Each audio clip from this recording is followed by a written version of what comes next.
On Friday, I saw Migration because Universal for some reason released it in February in the UK, which meant I had to wait over a month to properly see it. You can see why they did this because Wonka is out and it is a massive hit over here in the UK. Also, children are off school next week, so that's probably why. Universal previously did the same thing with Sing 2 and Puss in Boots The Last Wish. However, the wait for this was far less grueling because at least I had other films to see in the meantime. Also, the spoilers were way easy to avoid since far less people have seen Migration. I had relatively high expectations for this one since the director, Benjamin Renner, had directed a film called Ernest and Celestine that was nominated for Best Animated Feature one year. Not only that, but I also enjoyed Illumination's output.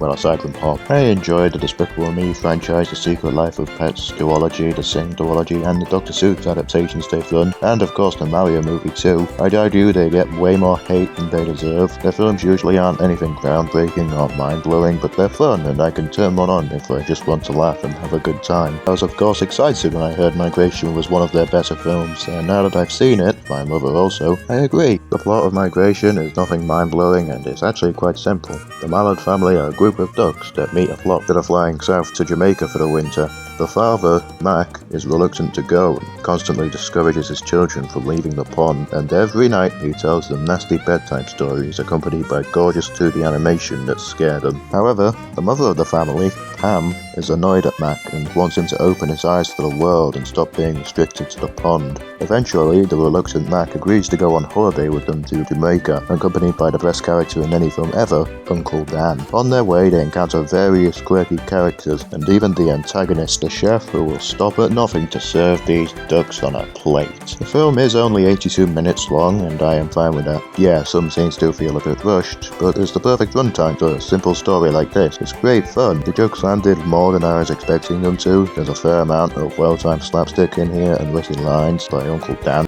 Hello! Yeah. The film is surprisingly heartwarming at times, which I did not see coming from a first glance. One of the main highlights of the film is definitely the animation. It feels so different to how Illumination's output usually looks. Don't get me wrong, the animation in their other films is really good, but Migration's is even better in my opinion. I love how the ducks look like they came right out of the painting, and also the colour scheme of it all. There's obviously the previously mentioned 2D animation scenes near the beginning, but the character designs are really charming. I want to hug the ducks. The backgrounds look amazing, and the human designs are good too. The animation really makes the flight scenes more captivating, and it makes it feel like you're really there flying with them. Bringing in an outside director for this film really was a great decision. The characters are all likeable and fun to watch. I enjoyed seeing Mac realizing how much he should have opened his eyes to the world. The brother of the family, Dax, has an arc where he wants to prove that he's brave, that has quite a satisfying conclusion to it. Pam is the one who gives them the idea to go on holiday and is the sweet caring mother of the family, while Gwen is the smallest and is the comic relief.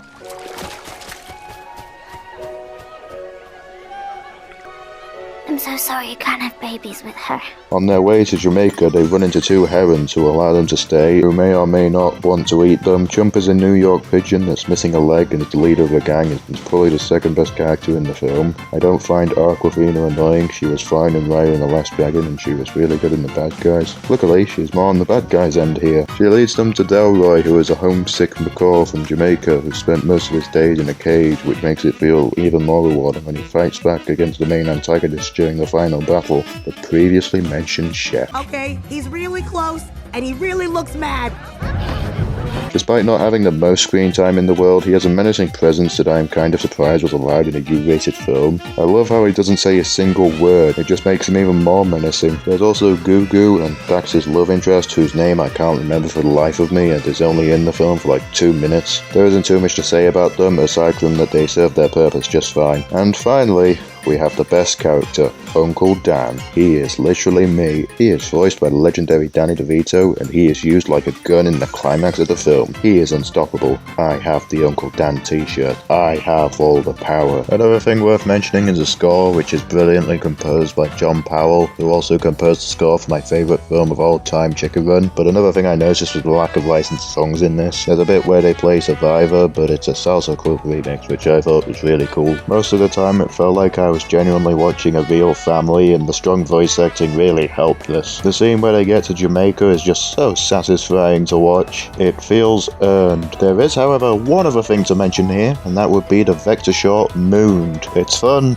it's goofy, it's wacky, I like the slapstick, but Vector is definitely dead. In conclusion, I think Migration is a great, fun, family film, and I definitely recommend it if you like short, sweet films, or if you're just looking for something to watch, since there's not really that much out right now. I think it might be the best choice in a month with stuff like Madam Web and the Jungle Bunch World Tour. Well, if you live in the UK, there is anyways. As for films that I have seen recently, I saw Argyle on Thursday.